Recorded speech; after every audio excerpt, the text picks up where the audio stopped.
Welcome to this video. Welcome to a new series, actually. Here in this new series, I'll just be doing a bunch of integration practice problems. Okay, so we're going to start with textbook problems. I'm just taking the problems from the Stewart Calculus textbook, the early Transcendental version, and the 7th edition. Okay, in chapter 7, it's the chapter about techniques of integration, so integration by parts, trigonometric integrals, trigonometric substitution, partial fractions, and all that. Okay, so I'm just doing the problems in the chapter 7 review. There's a list of integrals there. Okay, so I'll just be going through them. I might not solve all of them in this whole series. I know that as you go along, the problems get harder. So some of them I deem are not unnecessarily hard for even like UCI Math 22B level, and even for sure like AP Calculus AB and BC level. Okay, so I might do them, I might not do them, I don't know yet, but I'm just going to be going through the problems. Okay, I'm picking and choosing which ones to do. All right, and one more thing, I did check my answers for all the odd ones with respect to the back of the book, because it gives the answers to odd problems. I also checked my answers for the even problems against Wolfram Alpha. So I believe my answers are correct, but do double check, just in case, okay? So with all that said, let's begin. Once again, chapter 7 review of the Stewart Calculus textbook, Early Transcendental, 7th edition, okay? Number 1, we have this integral from 1 to 2, x plus 1 squared over x dx. We can simply expand this x plus 1 squared, okay? So it's x squared plus 2x plus 1. We expand that, and then we can divide through it by the x. So it'll be x plus 2 plus 1 over x. Okay? And all these are simple to integrate because it's just power rule, except this one, which is log. So x squared over 2 plus 2x plus log x. Evaluate from 1 to 2. So let's do fundamental theorem calculus. It'll be 4 over 2 plus 4 plus ln 2 minus parentheses half plus 2 plus ln 1, which is just 0. Okay? We simplify. This is a 2. 2 plus 4 is 6. So 6 plus ln 2 minus 2 plus half. That's 2.5. So 5 over 2. Okay, so we can simplify further to 7 over 2 plus ln 2. Okay, that's that. The technique here was we just simplify the integrand. This one, it looks very similar to the first problem, but we flip the numerator and denominator, and it becomes much harder. Not much harder, but it does become harder, but it's not difficult still. Not yet. Okay, so integral from 1 to 2, x over x plus 1 squared dx. We can integrate by partial fractions. Okay, so this guy, x plus 1 squared, is a repeating linear term, so we have to go a over x plus 1 plus b over x plus 1 squared. Again, it's a repeating term, so we have to do it like this, okay? We multiply both sides by the denominator, which is x plus 1 squared. So we get a times x plus 1 plus b is equal to x, okay? We plug in easy numbers like x is -1. This would go away. B is -1, okay? We plug in another easy number like x is 0. Then we get a plus b is equal to 0. We know that b is -1. So a has to equal to 0 minus b, or 0 minus -1, or 1, okay? We found a and b, so we can rewrite the integral as a over x plus 1, where a is 1, so 1 over x plus 1. And then minus is from this negative sign, 1 over x plus 1 squared. So b is -1, so I plugged it in there, okay? This is a log, this is just power rule, okay? So ln of x plus 1 plus 1 over x plus 1, we evaluate from 1 to 2, okay? Fundamental theorem calculus, ln 3 plus 1/3 minus parentheses ln 2 plus half. And then I didn't simplify further. This should be good enough for most teachers, okay? It will be good enough for me if I were the instructor of the course, okay? 3, integral from 0 to pi over 2, sine theta e to the cosine theta d theta. So I see a very obvious substitution already. If u is cosine, du would be minus sine theta d theta. And there's a signature of that here. Okay, so we let u be cosine theta, du is minus sine theta d theta, as I just said. So our integral becomes, we have to change the limits of integration. When theta is 0, u is cosine 0, which is 1. When theta is pi over 2, u is cosine pi over 2, which is 0.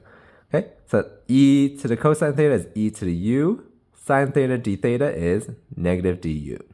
Okay, we can flip our limits of integration and put a negative sign out in front. It's already a negative sign here, so we can make it positive. So integral from 0 to 1, e to u du. Integral of e is just e. So we do fundamental theorem in calculus, that's just e minus 1. Okay, next we have this integral from 0 to pi over 6, t sine of 2t dt. This is a classic integration by parts problem. You can watch my crash course video. And I'm going to do it the tabular method, or I did it the tabular method. So remember how we do that? You pick your u and dv as always. So u would have to be t. We differentiate the column of u until we get to 0. So t, derivative of t is 1, derivative of 1 is 0. We integrate dv the same number of times. So sine of 2t becomes negative half cosine 2t. Integrate that, that's negative 1/4 sine 2t. Okay, we go diagonally and we alternate signs of plus and minus. We multiply them all together, it'll be negative half t cosine 2t, that's here. Negative and a negative make a positive, so positive 1/4 sine 2t, that's here. Evaluate from 0 to pi over 6. And this is just algebra now, so pi over 6 we plug in there, that's pi over 12. Cosine of 2 times pi over 6, so cosine of pi over 3, that's half. Plus a fourth sine of pi over 3, because 2 times pi over 6 is pi over 3. Sine of pi over 3 is 3 over 2. Okay. Lower limit, what happens? Well, there's a t here, so 0 times cosine, that's going to be 0. Sine of 0 is 0, so they're both 0. We simplify a little bit, we get this guy. Okay. Next, we have this guy dt over 2t squared plus 3t plus 1. We can do partial fraction decomposition. So that's what I did over here. It'll be a over 2t plus 1 plus b over t plus 1 is equal to whatever we had there. 2t plus 1, t plus 1. Those are the two factors, okay? Multiply both sides by the denominator. A times t plus 1 plus b times 2t plus 1 is equal to 1. Plug in easy numbers again, like t is negative 1. This would go away. We get negative b is equal to 1, or b is equal to negative 1. We plug in t is negative half, so that this can go away. Then half a is equal to 1, or a is equal to 2. So now we found our coefficients, so it can be written as 2 over 2t plus 1 minus 1 over t plus 1 dt. Okay, these are both logs. So it'll be log of 2t plus 1. Okay, you can even check when you differentiate this. You get 1 over 2t plus 1 times 2, which is that, right? Minus log of t plus 1 plus c. Okay, and this should be good enough. You could technically combine these into one log, but I don't think it's needed.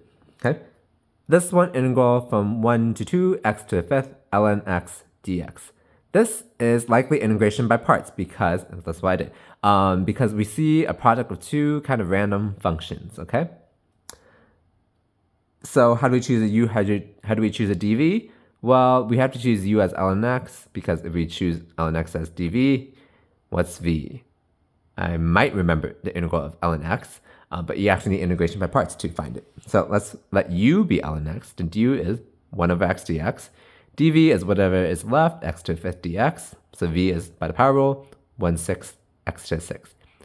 Integration by parts, uv minus integral v du. So uv is product of these two, 1/6 x to the 6 ln 6, minus integral v du, so 1/6 x to the 6 divided by x is x to the 5th.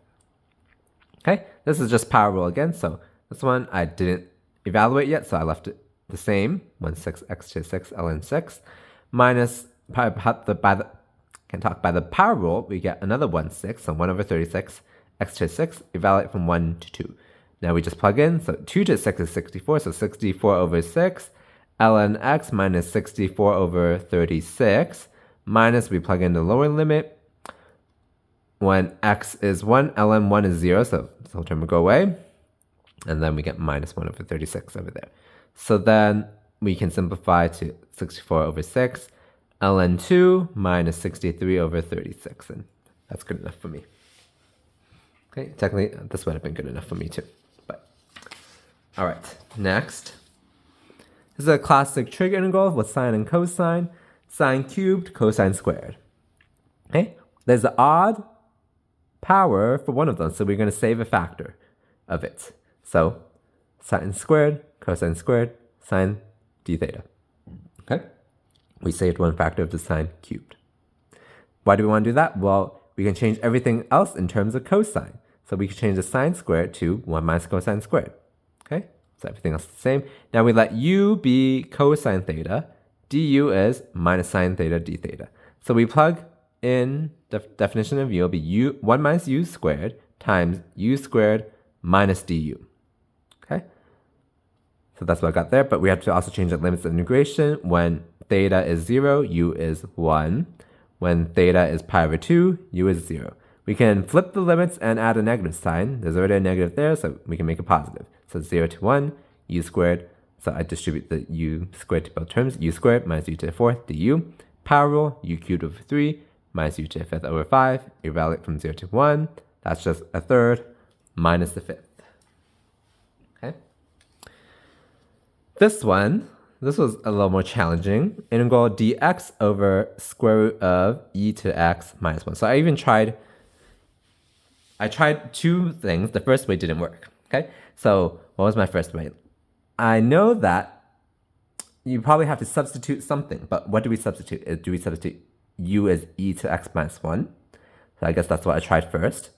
So if u is e to x minus 1, du would be e to x dx. And we can even rewrite it as u plus 1 is e to x. Well, why did I do that? Well, because I can rewrite du as, so I guess I did not write that portion. Let me get my pencil. Well, actually, I did right here. E to the x, we can get from our definition of u, is u plus 1, right? That's what I wrote here. So we can rewrite du as u plus 1 dx. Or dx is du over u plus 1. Okay? So we can substitute our integral as dx is, we just found as du over u plus 1. Okay? And then we still have the 1 over square root u. Okay? Now we got to here. What can we do next? I don't know. Doesn't seem like I did it the right way. Didn't get easier. Or I don't see another technique that I can use yet. So let me try substituting this whole radical instead. So here, u is square root of e to the x minus 1. You can directly find du from here. Du is 1 over 2 square root e to x minus 1 times e to x dx. Chain rule. You need a chain rule. Okay? And we, once again, can find e to the x.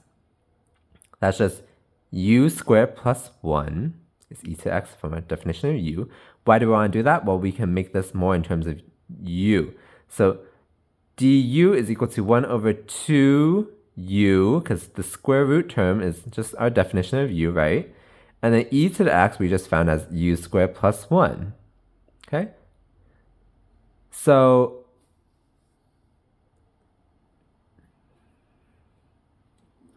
then we can substitute our integral as, well, dx is what? 2u, so let me write it here. dx would be 2u du over u squared plus 1. Okay? So that's what I put here. And then we still have 1 over the square root, which is 1 over u. So I put times 1 over u, okay? Now, this u and this u can cancel, so we get 2 du over u squared plus 1. This I recognize. Hopefully you recognize this is arctan. So it's 2 times arctan u plus c.